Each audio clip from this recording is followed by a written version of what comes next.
The solution for this example, the first thing we need to do is get it into PowerQuery.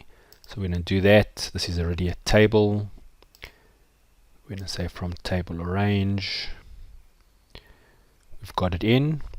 And all I'm going to do is I'm going to go straight to close and load to and create a connection only. We'll see here it's given it a name and it tells us the connection only. I'm going to do the same thing with list 2.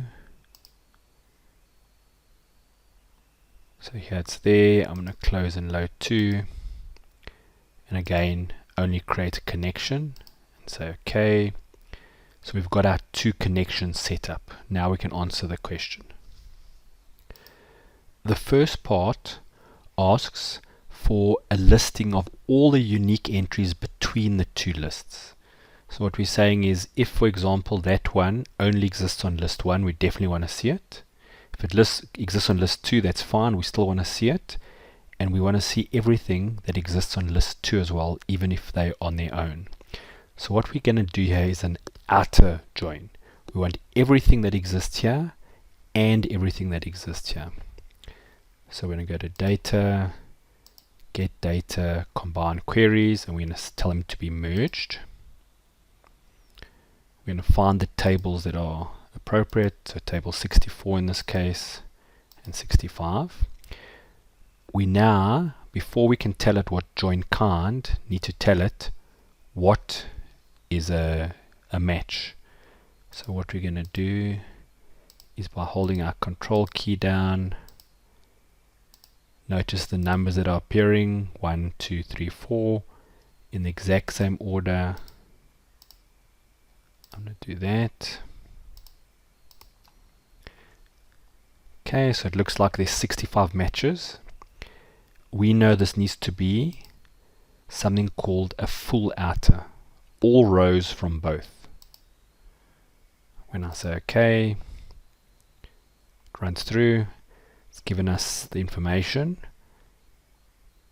What you'll see, it tells us there's 78 rows. If you want to get a cross match, we can open this up and maybe see what the second list looks like. And where that's useful is it can show us indirectly where the other list doesn't have the items. But keep in mind, in this case what we're really interested in is a full listing of all the unique items. So this will create a full listing of the unique items, and then at this stage you'd want to close and load them. Instead of loading them, let's just do the second one. So now what we asked for, I'm going to go back into the source, is we asked for a breakdown of all items in list 1 that don't appear in list 2. So if we did a left outer, it would give us everything from the first and the matching from the second. But we don't want that. We want a breakdown of all items that don't appear in list 2. For that, it's going to say left anti, rows only in the first. So what we're saying is that it only appears in the first row, it is not in the second list. So we're going to choose that one.